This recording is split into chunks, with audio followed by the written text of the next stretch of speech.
At this time, I'd like to invite Mercedes Schafter, one of the University of Findlay's Education 373 class members, to the stage to introduce our first keynote speaker of the conference.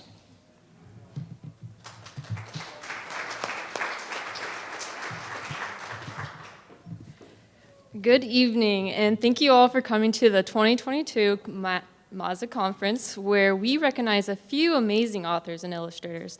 And also a big thank you to all the authors and illustrators for taking the time and coming here to Findlay to share with us about their work.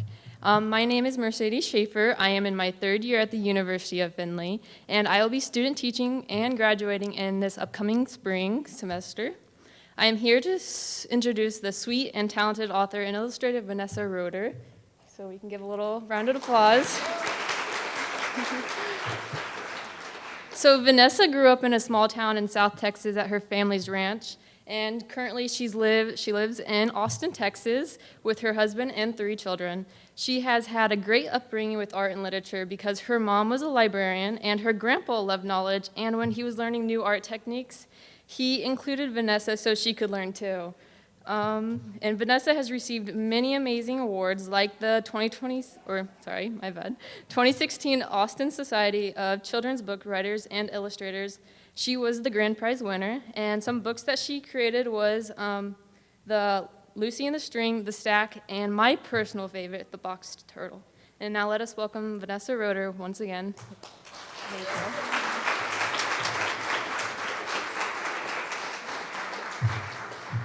Thank you, Mercedes, and thank you so much to the Mazza Museum for having me here this weekend. I'm so honored and humbled and excited and a little nervous because I thought it would be easy going first because I didn't have to follow anyone's amazing speech, but then I have to follow that documentary, and now I'm really nervous. But as Mercedes said, my name is Vanessa Roeder, and I am a Texas girl, born and raised, and when I meet new people, I always like to lead with the fact that I am royalty. Yes, I have the enviable title as the former Miss LaSalle County Wild Hog Cook-Off Fair Queen, and I like to think that my experience as the Fair Queen gave me poise and grace and confidence and impeccable fashion that I've carried with me into adulthood. So this is me in a nutshell. I don't take myself too seriously. But in addition to being a hog queen, I'm also a wife and a mother to 3 beautiful kids who are my heart. And when I'm not reminiscing about my days as royalty, I write and illustrate picture books. I'm a storyteller, and I absolutely love what I do. But if you had told me 10 years ago that I would be standing up here talking to you about books that I've created and illustrated and written, I would have said, you're crazy. Because 10 years ago, I didn't know the first thing about becoming an author and an illustrator. You see, like Mercedes said, I come from a family of amazing storytellers who had the most incredible stories to share. I heard stories about my great-grandmother, Ella Vay Casey, who was widowed during the Great Depression with 2 young boys. And she had to travel across the country to find work and leave her children. And she eventually ended up on a dude ranch in South Texas where she was the cook. And it was there that she awoke one night because the building she was staying in had caught fire. And so she had to jump from a 2nd-story window. But instead of running to safety, she ran back into that burning building to get more people out. She ended up carrying 2 young boys out, despite having broken her back on the fall. And I grew up with stories of my grandfather, Jack Van Cleve, who was a boxer and a Marine and a Texas Ranger, whose tales of grit and bravery were so numerous and so amazing. It was hard to believe that they all happened to one person.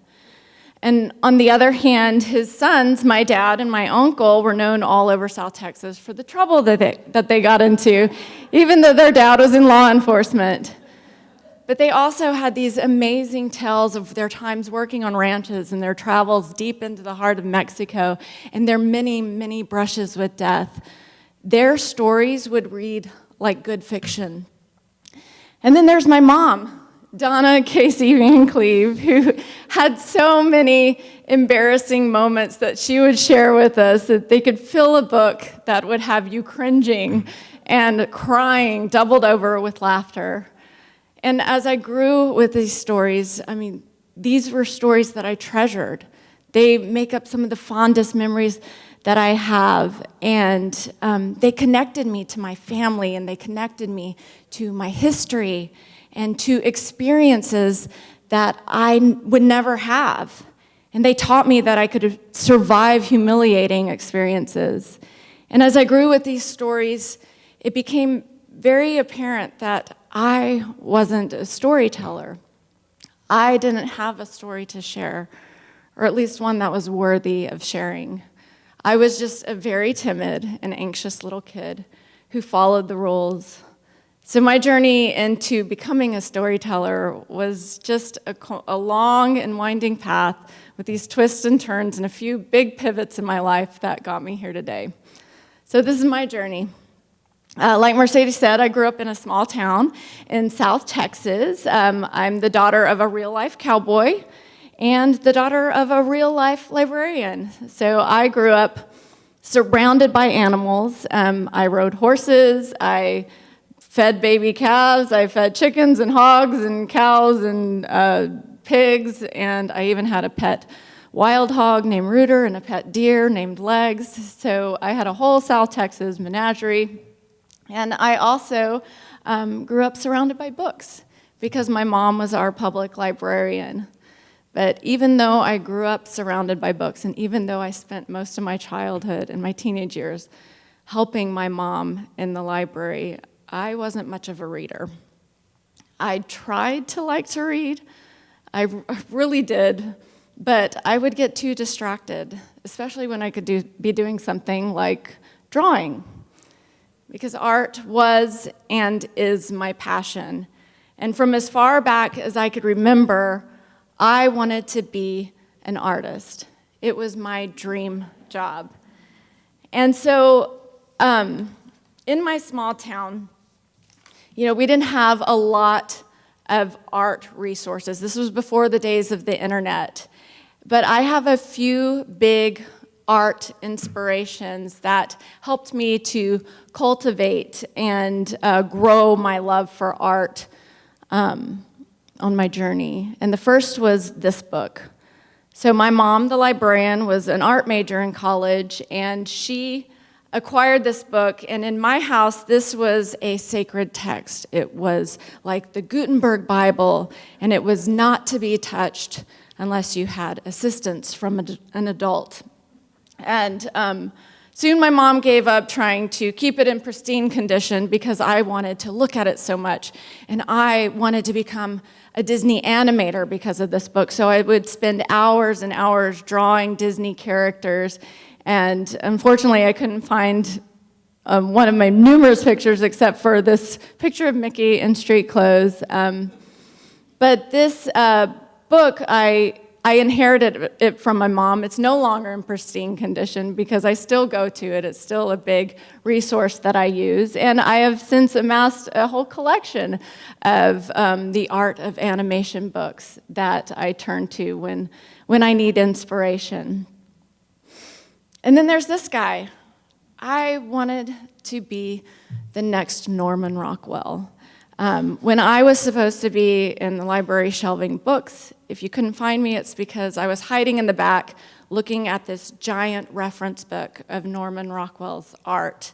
I was just so captured and captivated by this art. And the thing about this book that I really loved is it didn't just show his artwork, but it showed the process that he took to create his art. So it had these side-by-side pictures of the models he used and then the actual painting. And I couldn't believe the likeness he could create. And so I knew that to be the next Norman Rockwell, I had to draw from life. And I had to draw things that I was familiar with. So I would draw things like cowboys and babies, and Wheel of Fortune that I would watch with my grandparents. And I drew lots and lots of horses. And to this day, Norman Rockwell is still a big inspiration of mine, and I finally got to see his art in person in February of 2020, right before the world shut down, and it was impressive. And then there's this. Even though I wasn't much of a reader of books, I could devour comics, and my favorite comic books were the Far Side comics by Gary Larson. I couldn't, get over how these pictures, they were these one-line jokes that wouldn't work, or the comics were these one-line jokes that wouldn't work without the pictures. They had to work hand in hand to tell the joke. And so I wanted to become a comic book artist. And I like to think, even though I couldn't find any of my comics that I drew when I was younger, I like to think that Gary Larson's absurd sense of humor has worked its way into my own illustrations these days. So enter the teenage years, where we not only have more fantastic fashions, but I was still shelving books in the library, and I had now inherited the title of the library maintenance technician, which was just a fancy way of saying that I was the janitor. But in addition to being the janitor at the library, my mom also put me in charge of running the story times for their summer reading programs. And it was during this time that I fell in love with picture books. I was drawn to these visuals, and I was drawn, just like in Gary Larson's work, I was drawn to the fact that the words and the pictures had to work together to tell these stories. And one day I was shelving books, and I came across this book, The Stinky Cheese Man and Other Fairly Stupid Tales by John Sheska and Lane Smith. And holy moly, I was sitting there reading this book and laughing out loud in a library. And I remember thinking when I was reading this book that, my goodness, this is someone's job. Someone gets to write these absurd stories, and someone else gets to create this really weird and incredible art. And how cool would it be to become an author and an illustrator? But in my young and very naive mind, I thought authors and illustrators were these unicorns that lived in this magical, faraway land called New York City. They weren't girls from a small town in South Texas. And I wish I could say that I took that naive notion and that I transformed it and that I charted a path towards becoming an author and an illustrator, but I didn't. Instead, fear and indecision and a lack of self-confidence mapped my path for a very long time. So I went to college at Texas A&M University, a college that I chose not because it had a great fine arts program. It didn't have a fine arts degree. I chose it because my brother went there first. And like I said, I didn't have a lot of confidence growing up, and so I wanted a safety net, and I found that in having my brother there and a handful of friends from my hometown.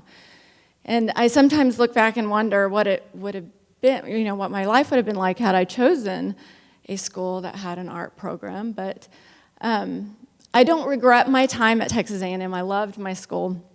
And they did have an architecture program, so I was able to take a handful of art classes and continue to cultivate my, and grow my skills as an artist. And it was also there that I met my husband, and we got married, and we had our first kid before we moved to Austin, Texas. Now, Austin is my home. I've been there for 20 years, but not long after I moved there, I had a friend who knew I was an artist, and she asked, can you paint a mural in my kids' room? And I'd never considered painting murals before because the thought of ruining someone's walls and maybe even their carpet and possibly their life, because a bad mural can scar you for life. Well, that wasn't a pleasant thought, but she trusted in my abilities, and after that, I began painting murals around the Austin area for many years. And I was living my dream as an artist. And then I had another kid, and I decided I wanted to stay at home, and I started painting children's art and selling it online. And it was during this time that I was painting these murals and painting children's art that my mom, the librarian, who also happened to be a writer, she started saying, "You love painting art for children. You should illustrate children's books." And I would brush her off because mostly I thought she wanted me to illustrate a picture book she'd written, which she did, but she also thought I could do this. And so she kept pushing, and I would push back. She would say, or I would say things like, I didn't go to art school. She said, "It's okay, you can learn how to do this." Well, I don't know the first thing about illustration. Take some classes. I don't have time to illustrate picture books. I have 2 young kids. And she said, "Well, I'll watch your kids. You can illustrate my book." But the biggest thing that held me back for so long was that I thought picture book illustrations had to be perfect. And my art wasn't perfect. And the thought of having my imperfect art and all its mistakes printed over and over and over again in a book, that terrified me. But eventually, that idea nestled its way down inside, and it took root. And so I started dabbling in illustration, and I took some illustration classes, and I'd read books about children's book illustration, and I started building a portfolio. And I would illustrate things I was familiar with, like cowboys and babies and my grandparents. Well, they were probably watching Wheel of Fortune. And I illustrated lots and lots of pigs. I had a friend who told me I had a bit of a pig problem, and I think I do. And I illustrated my mom's book.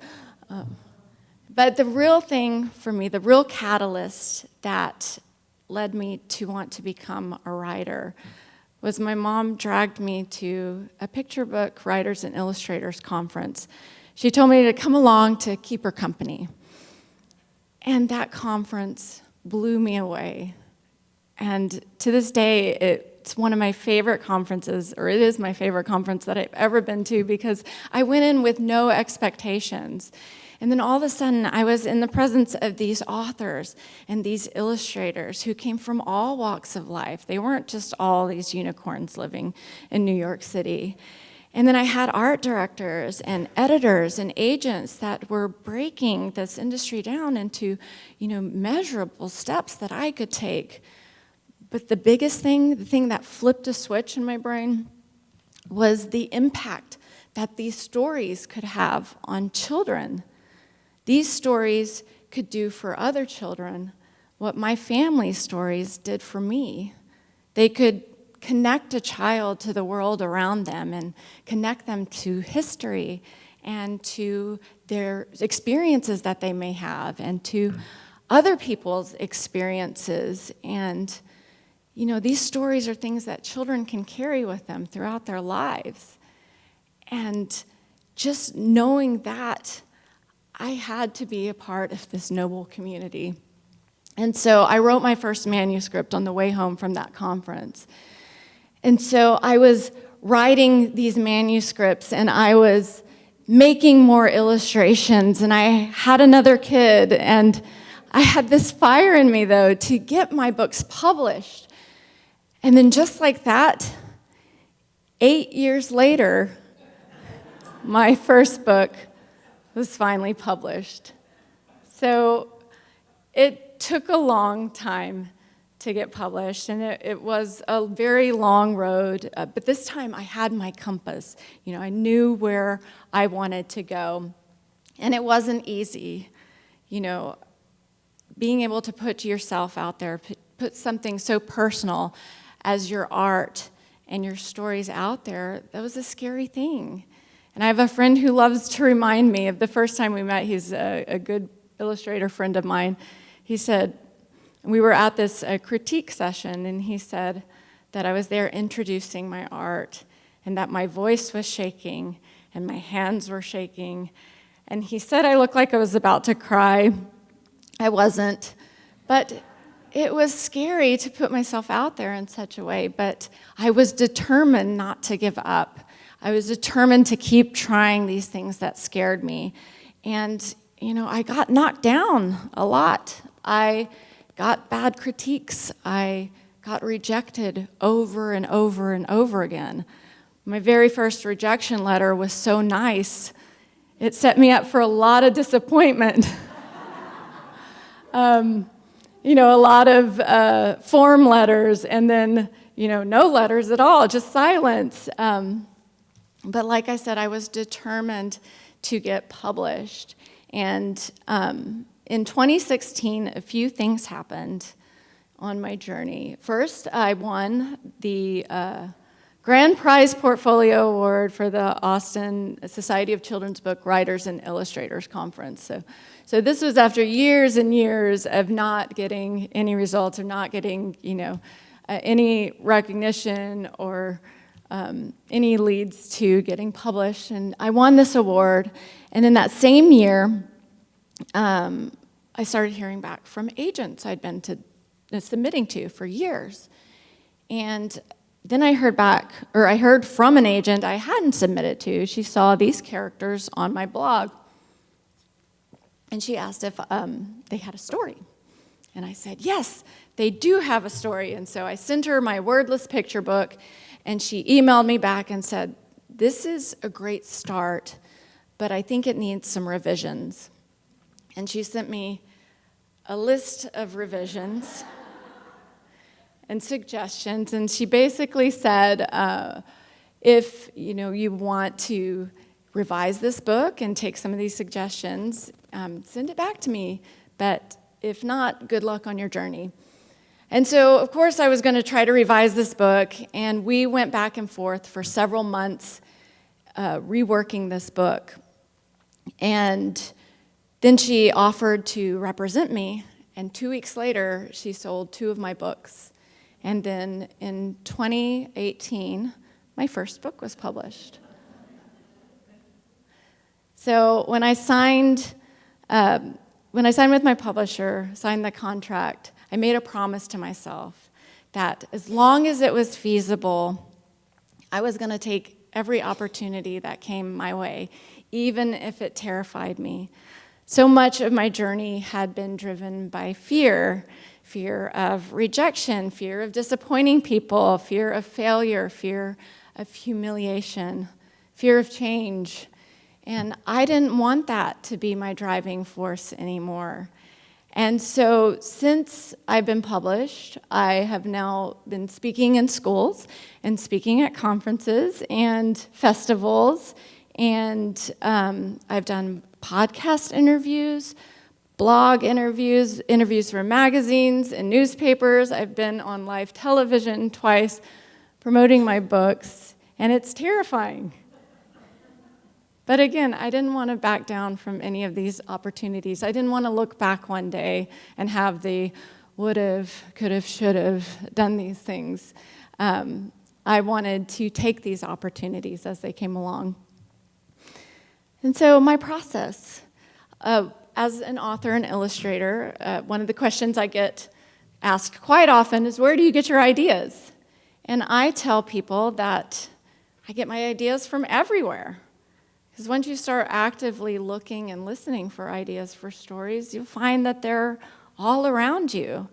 There are ideas in these big, monumental, memorable moments in your life, but I find that a lot of the best ideas come from these smaller moments, from, an interaction with a kid, or, a funny word somebody says, or a little sketch you might sketch in a sketchbook, and those can sometimes be the seeds of the best stories. And my idea for my very first picture book, Lucy and the String, came from a sketchbook. from this sketch. I drew this one night, a little girl who had, tugged on a string and had a tangle of string behind her, and I started wondering what could be at the other end of that string. And at first I thought maybe she'd unraveled a ball of yarn, or maybe she'd unraveled her friend's sweater. But then I started thinking, what if it's something completely unexpected? What if she unraveled the pants off of a bear? And so I drew the sketch, and not long after I drew this, I was attending a conference, and they had a breakout session with an assignment that an art director wanted us to draw 5 sketches that together told a wordless story. And so I took these 2 characters, and I thought, surely there's 5 sketches in there. And so I started drawing, and 5 sketches became 10 sketches, and 10 sketches became 15 sketches, and before I knew it, I had almost an entire book. And so I put this together, and I took it to the conference, and it got a lot of chuckles, it got some good feedback, and the art director told me, you should do something with this. And she didn't tell me what to do with it, but so I knew I had something there, and I started reworking the story, and like I said, it started as a wordless picture book, and that's when my agent found it. It was wordless. And so we reworked it a lot. When I started making the illustrations for it, I had these full color illustrations, and I was trying to use actual string, but then I found I couldn't manipulate it, so I pared down the colors to black, white, and red, and then the string became all digital. And then this book went from a wordless picture book to having words, and it became a rhyming book. And then we took it back out of rhyme, and then it probably went through 7 or 8 different endings. It went through a lot of revisions. I just recently found my folders of my sketches for this, and I have probably 2 folders of just piles of sketches that I sketched on tracing paper, reworking this book. And the first iteration of this story I made in 2015, and 3 years later was when it came out as this book. So sometimes the process can be this long haul, and sometimes your ideas will sneak up on you and attack you when you least expect it. And that's what happened with my newest book, The Stack. I was actually working on another book, trying to get it prepared for submission. And it was a book about pigs, surprise, surprise. I have a pig problem. But I was stuck. I was frustrated. All I could think about were pigs. All I could draw were pigs. All I dreamt about were pigs. And I couldn't get these pigs. I couldn't figure out what I was going to do with these pigs. And so I knew I was at a point where I needed to set this book aside and do something fun, just for me, to get my mind off the story. And for me, something fun is writing poetry and writing in rhyme. I love to write in rhyme. I love having those parameters. It's a great challenge, and so I went looking for some inspiration and came across this really old illustration of a little girl who'd stacked up a bunch of things to reach a cookie jar. And so I thought, I'm going to write a Shel Silverstein-esque poem based on this picture. And my process for writing in rhyme is really, I think it's what the experts do, is I write a line, and then I take the ending word in that line, and I plug it into Google and say, what rhymes with this word? And then a bunch of words pop up, and I go through them, and I see which word will fit the story and the cadence of the poem, and if none of those words fit, I change that first line. And so I was looking for a word that rhymed with jar. And I came across a bunch of words that rhymed with jar. And I got to this word star, and I thought, I'm not thinking big enough here. This girl needs to be stacking up a bunch of things to reach the sky to get a star to put in a jar. And so I ended up writing this whole poem in one evening. And then the next day I threw together some sketches, And I sent it to my agent, and she said, forget the pigs. This is your next book. And so that became a stack about a little girl who stacks up all of these crazy things to reach a star to use as her nightlight. And the actual story that's written in rhyme didn't change much through the revision process, but while I was working with my editor, a lot of secondary stories came about through the speech bubbles that you see, these interactions with these characters of the pirates on the pirate ship, and poor Grandpa's in his station wagon trying to find his way to Grandma's house, and his GPS keeps rerouting him and telling him things like, take the exit off the humpback whale and turn left at the elephant. And so that adds a lot of fun and whimsy to the book. The art for this book, I like to call this my little pandemic project, because I was given the go-ahead to do the final art when we were in lockdown, and I had this deadline that was much longer than most of my deadlines because everything was slowing down, and I decided that I was going to return to collage. I love doing collage, and so every brick, every shingle on the houses, the planks on the pirate ship, the stones in the tower, the scales on the dragon are all tiny pieces of cut paper that I glued down one by one. And it was a little bit of insanity, but it also kept me sane, and it kept me creating, because the world was crazy at that time. And I think if I didn't have this book to work on, I wouldn't have been creating. So that was a big part of the process in creating this art, and it's very textural. And I would illustrate my characters and the objects in the art separately from the backgrounds, and then I would put them together digitally. So it was like a lot like playing with paper dolls, I thought. But most of my ideas that I have for picture books are stolen from children, because kids have the best ideas for picture books. And the idea for the box turtle was actually stolen from my daughter, who came up to me one day and she said, Mom, I have a great idea for a picture book. And I said, okay, Audrey, what's your idea? She said, what if you write a story about a box turtle, but instead of a shell, he wears a box? And I said, oh, that's a fantastic idea for a picture book. But what's a box turtle? I didn't know there was a type of turtle called a box turtle. But my daughter, who's like an encyclopedia of animals, she knew this, and she told me this idea, and I thought, surely somebody's written this book. And so I went and looked it up, and nobody had written this book, so I knew I needed to hurry and get this story written before somebody else steals my stolen idea.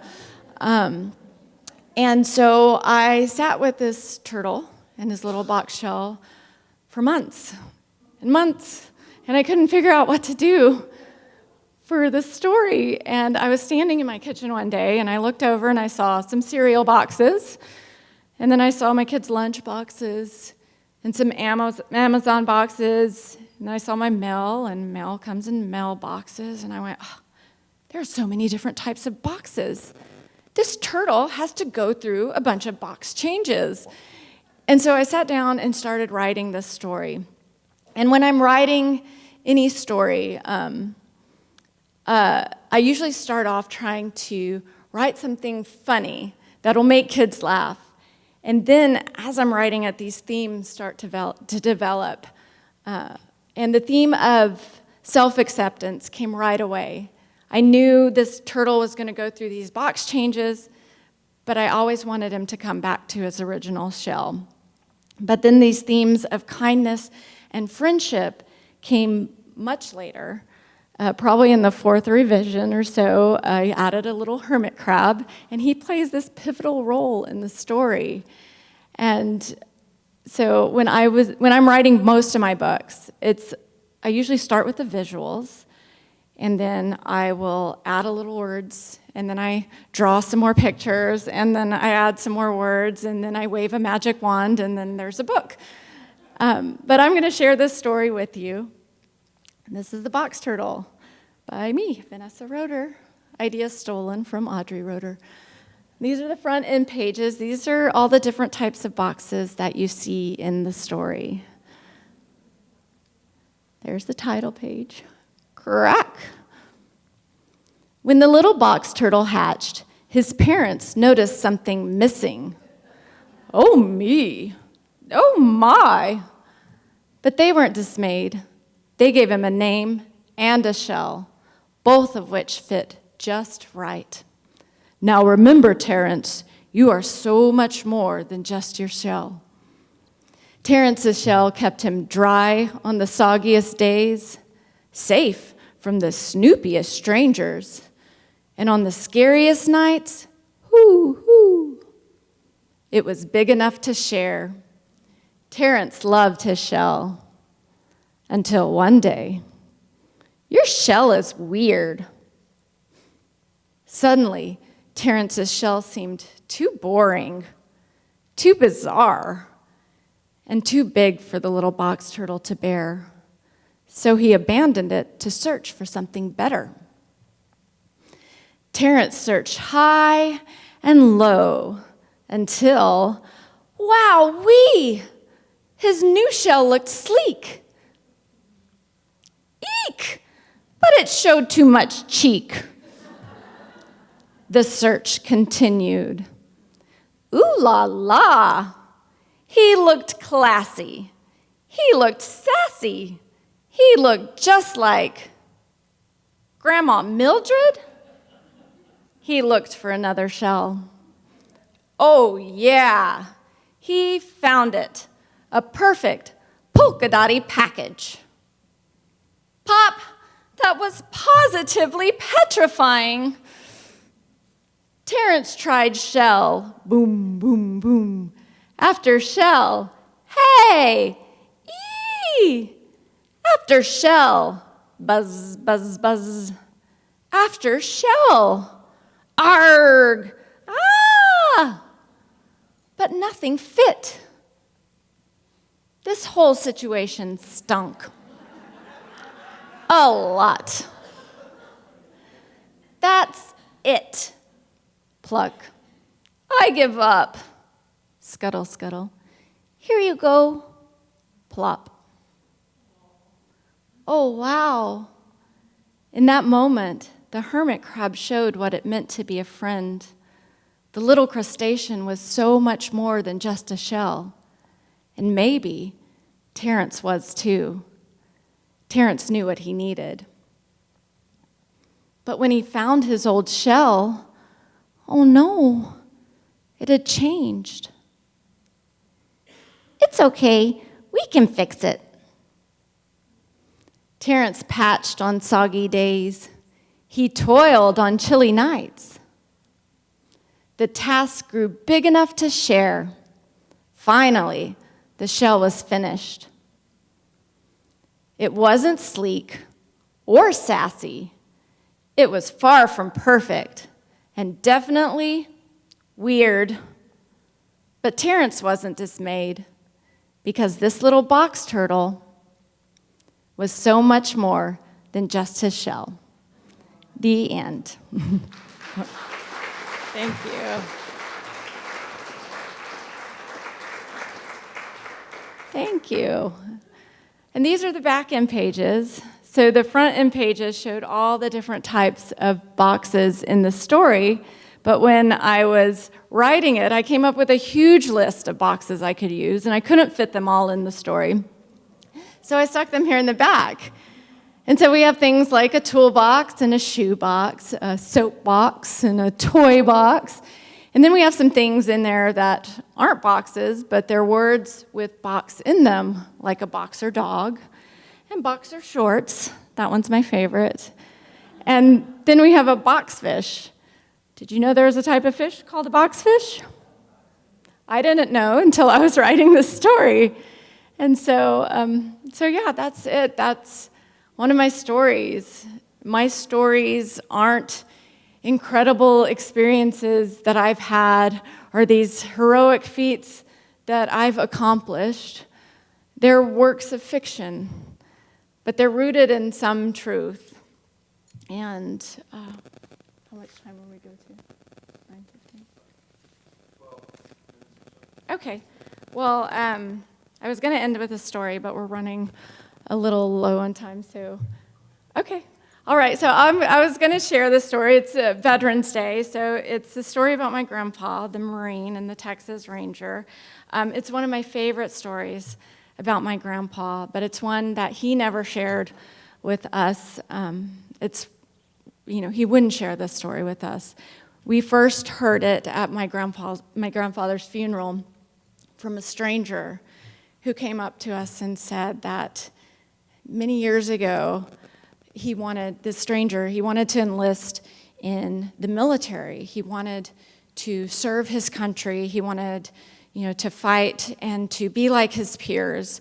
But when he tried to enlist, he was labeled 4F. And when you're labeled 4F, it means you're unfit for military service. And when you're unfit for military service, there's this stigma attached to you. And so this guy was at a restaurant one day, and he was being ridiculed by these 1As, these men that were fit for military service. They were making fun of him because he couldn't enlist. And my grandpa happened to be at the restaurant that day, and he saw what was going on, saw the commotion, and he got up from his table, and he walked over there, and he reprimanded those 1As, and he made all of them shake that man's hand and apologize to him. Because my grandpa had a big heart for the underdog. He had a big heart for people whose circumstances made their life more difficult. And so much of his choices and his decisions he made in life were driven by his sense of justice and his compassion for others. And hearing stories like that and the stories that he told growing up, they taught me about character, and they taught me that everyone deserves respect, and everyone deserves kindness, and everyone needs, a little hermit crab in their corner, when the going gets tough. And it's my hope that I could pass that message along in my stories. So that's it. Thank you.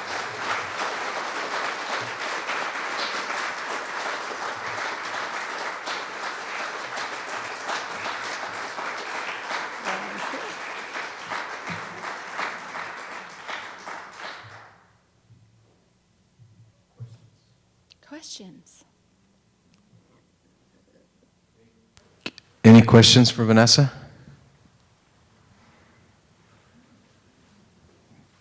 What are you working on now?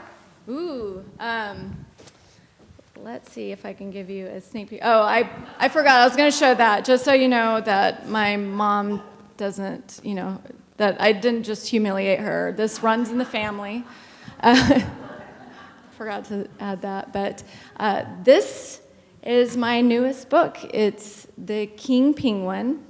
It will come out next fall, and it's about a king penguin who thinks he rules. He thinks because he's a king penguin, he gets to rule over all the other penguins in the land. And there are a lot of penguins in this book. There are 8 different types of penguins, like a chinstrap penguin and a rock hopper, a fairy penguin, an emperor penguin, a macaroni penguin, and some other ones. And so he makes up all these rules, and the other penguins don't want to follow them. And so they kick him out of the colony, and he has to go on this journey to find a new kingdom to rule.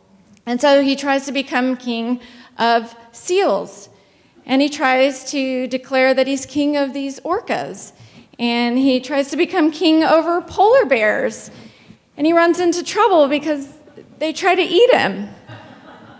And eventually, this is Percival, he learns a big lesson that maybe trying to make up all the rules by himself isn't the way to go. Maybe he needs to work together with his friends. And so that's The King Penguin. It's the fastest book I've ever written. I wrote it pretty much in a weekend, and I thought, surely surely my editor is not going to go for this book. There's, mentions of democracy, and there's a penguin that's having an identity crisis, and there's, all these animals trying to eat him. It's very violent. And I read it to them, and I said, I will change all of this. And she said, don't change it. That's great. Send it. And so I sent it, and I was waiting for my revision notes, and they finally emailed me back, and I had, I think, 5 revision notes, and they were all with the art. And then they said, do the final art. You've got 5 weeks. And so I finished all of the final art in 5 weeks, and now I have to wait a year before it's out. So it's a lot of hurry up and wait. Any other questions? All right. There will be time for questions. I know they will have during autographing. So Vanessa, thank you.